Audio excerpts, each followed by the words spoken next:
그날에 여호와가 예루살렘 주민을 보호하리니 그 중에 약한 자가 그날에는 다윗 같겠고 다윗의 족속은 하나님 같고 우리 앞에 있는 여호와의 사자 같을 것이라. 예루살렘을 치러 오는 이방 나라들을 그날에 내가 멸하기를 힘쓰리라. 내가 다윗의 집과 예루살렘 주민의 은총과 간구하는 심령을 부어주리니 그들이 그 찌른 바 그를 바라보고 그를 위하여 통하기를 독자를 위하여 통하듯 하며 그를 위하여 통곡하기를 장자를 위하여 통곡하듯 하리로라. 그날에 예루살렘에 큰 애통이 있으리니 목이 두 골짜기 하다들이 문에 있던 애통과 같을 것이라. 온 땅 각 족속이 따로 애통하되 다윗의 족속이 따로 하고 그들의 아내들이 따로 하며 나단의 족속이 따로 하고 그들의 아내들이 따로 하고 레위의 족속이 따로 하고 그들의 아내들이 따로 하며 시므의 족속이 따로 하고 그들의 아내들이 따로 하며 모든 남은 족속도 각기 따로 하고 그들의 아내들이 따로 하리라. 그날에 죄와 더러움을 씻는 셈이 다윗의 족속과 예루살렘 주민을 위하여 열리리라. 만군의 여호와가 말하노라. 그날에 내가 우상의 이름을 이 땅에서 끊어서 기억도 되지 못하게 할 것이며 거짓 선지자와 더러운 귀신을 이 땅에서 떠나게 할 것이라.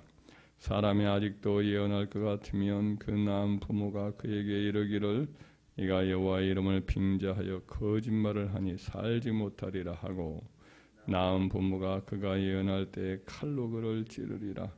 그날에 선지자들이 예언할 때 그 환상을 각기 부끄러워할 것이며 사람을 속이려고 털옷도 입지 아니할 것이며 말하기를 나는 선지자가 아니요 나는 농부라.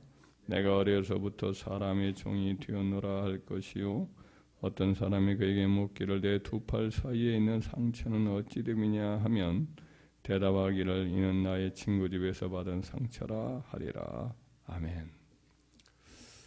스가랴 선지자는 귀한 자 바벨론으로부터 돌아와서 이제 그 예루살렘의 고토에 다시 성전을 세우고 하나님의 백성들이 버렸던 그 율법을 다시 회복해서 삶에 실천을 하면서 페르시아의 독립으로부터 페르시아의 지배로부터 이제 독립하여서 다시 여호와의 왕국을 이루고자 하려는 그와 같은 이제 시대적인 상황 속에 살고 있을 그때의 사역했던 선지자 중에 하나입니다.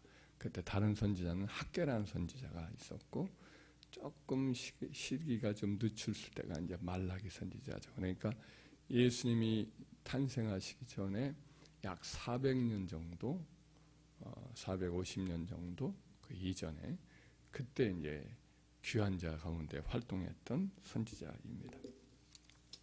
이때 선지자는 이제 하나님의 선지자로서 스룹바벨 성전, 제2성전이죠.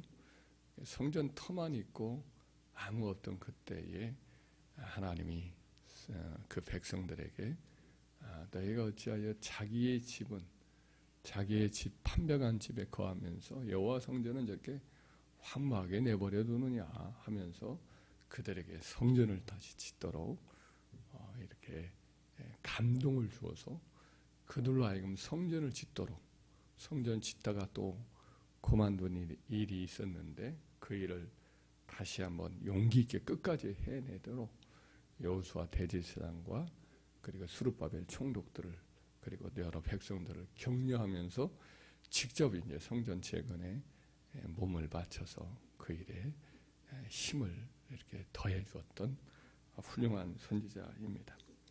근데 그에게 여러 이제 예언들을 하나님이 주셔요. 그래서 스가랴서 역시 많은 묵시가 이제 그에게 주어지고 하나님 나라의 미래에 일어난 일들도 막 이렇게 예언도 하는데 오늘 본문에 봐도 이제 여러 예언을 주시죠. 그날에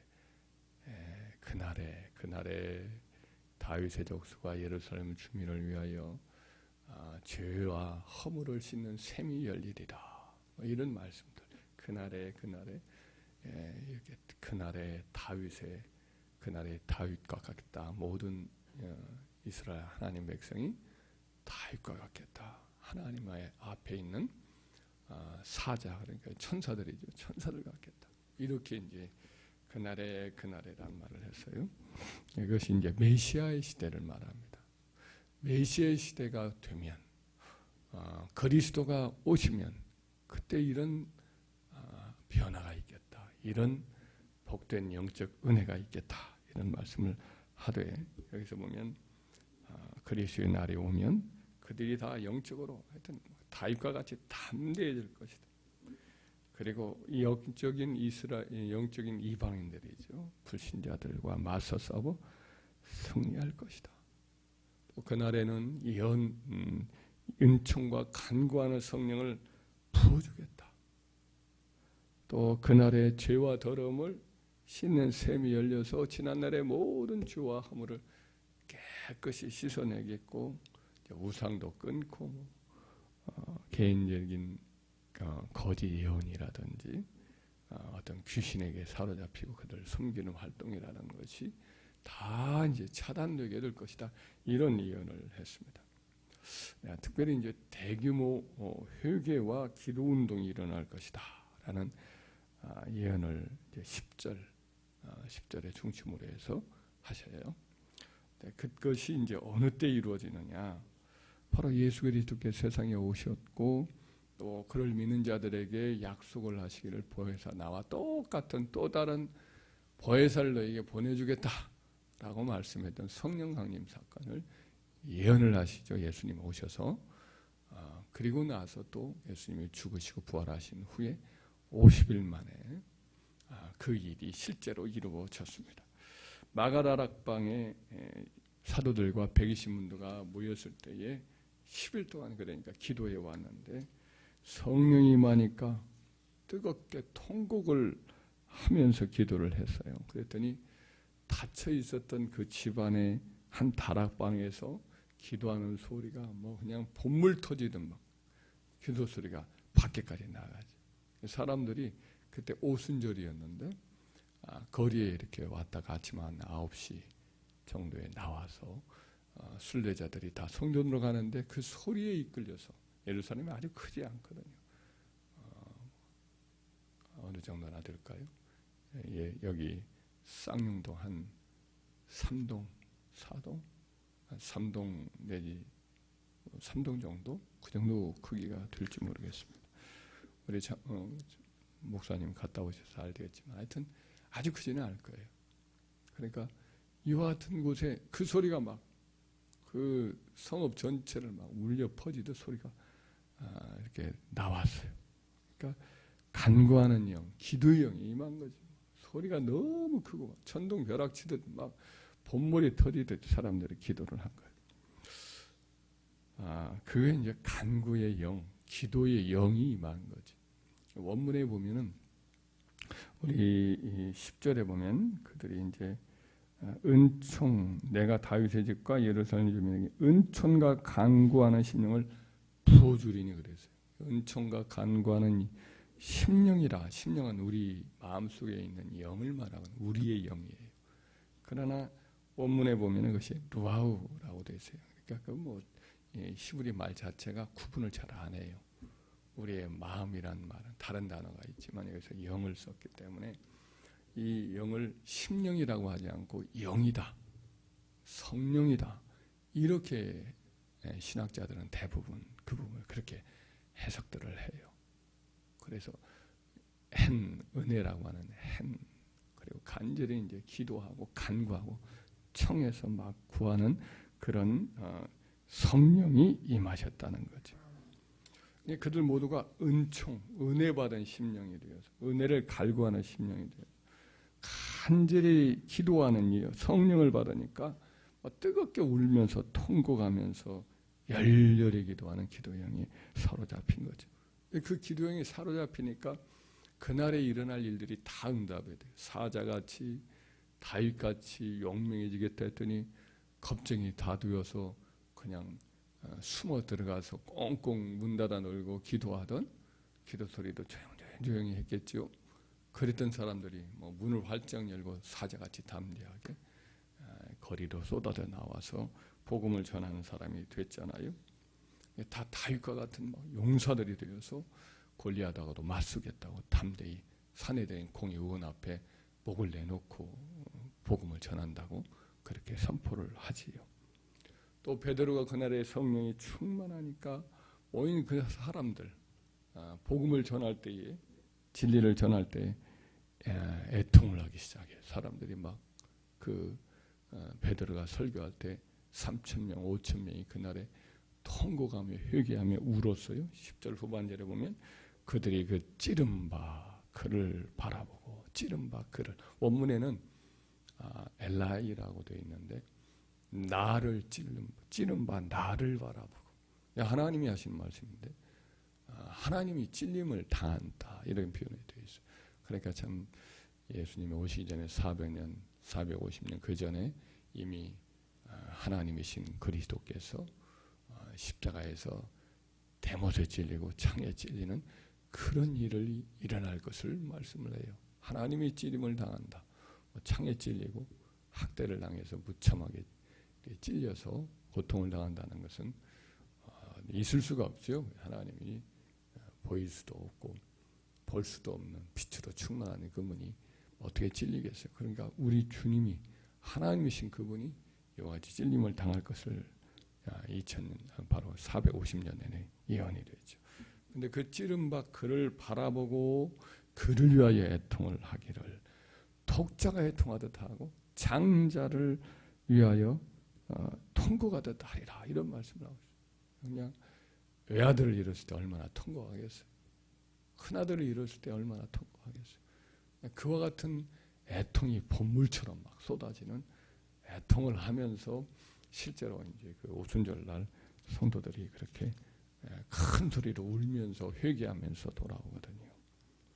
그 회개의 통곡은 온 족속이 하되 족속이 따로하고 그 아내들이 따라하고 그렇게 계속해서 그걸 반복하고 있잖아요. 그러니까 집단적으로도 회개운동이 일어나고 그러니까 성도들이 모였다 하면 그 회개 역사가 이 안에 모인 사람만이 아니라 지나가던 사람도 그냥 무슨 일인가 고개 한번 기웃했던 사람도 갑자기 그냥 통곡하고 쓰러지고 또 개인적으로 자기 집에서 기도하다가 또 성령이 임하니까 또 회개하고 통곡하고 막 무슨 일을 하느냐고 옆집이 찾아오고 이런 일이 있겠다는 거죠.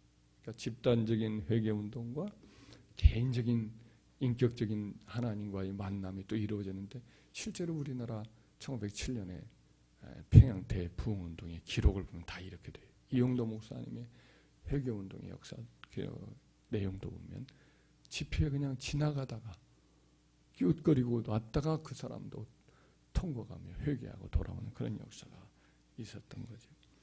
또 회개의 결과 그 결과로 그날의 사람들이 이제 거짓 예언을 하던 사람들, 우상을 섬기던 사람들 다 이런 죄악된 일들을 다 내려놓는 거예요. 돌아오는 거예요. 삶 전체가 개혁이 일어나는 거죠.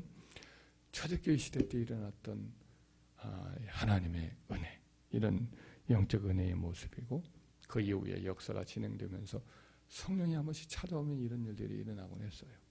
그러니까 이 여러 시대 속에 그런 일들이 영국에서도 웨일즈 지역에서도 일어났고 혹은 여러 독일에서 일어났고 또 우리나라도 인도에도 또 미국에도 그런 역사가 한 지역 일대에 막 전체적으로 일어나는 일들이 종종 있어 왔습니다.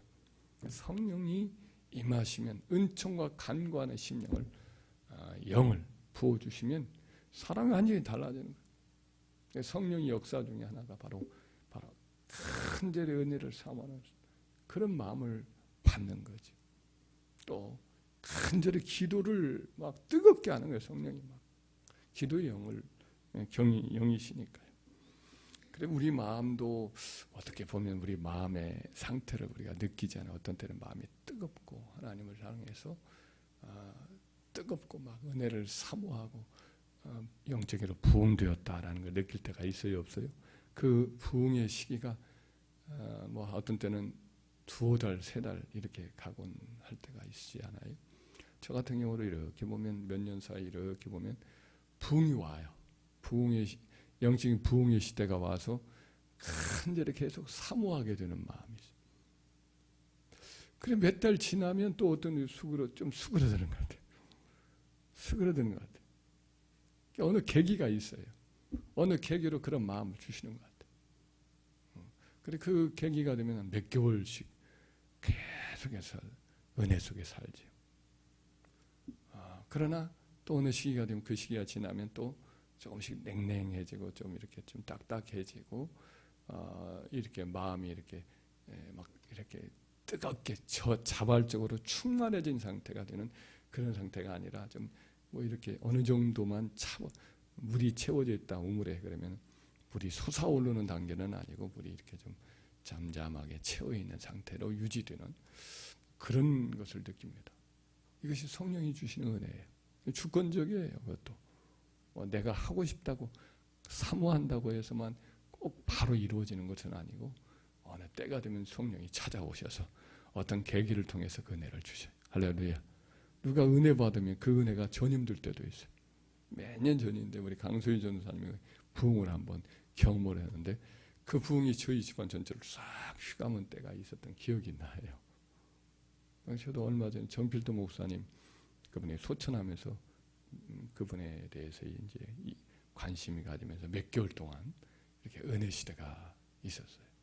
그러니까 참 이것이 내 뜻대로 되는 게 아니라 성령이 강권적으로 주권적으로 주실 때 이런 은혜가 있어요. 또 성령 간관의 영이기 때문에 뜨겁게 그렇게 사모하고 기도한다고 드는 게 아니라 애써서 하는 기도의 때가 있어요. 애써야 되는 기도. 내가 애써서 하는 기도지요. 어느 때가 되면 성령이 내 마음에 기도를 힘있게 끌고 나갈 때가 있어요. 계속해서 막 기도할 마음이 막 갈급한 마음이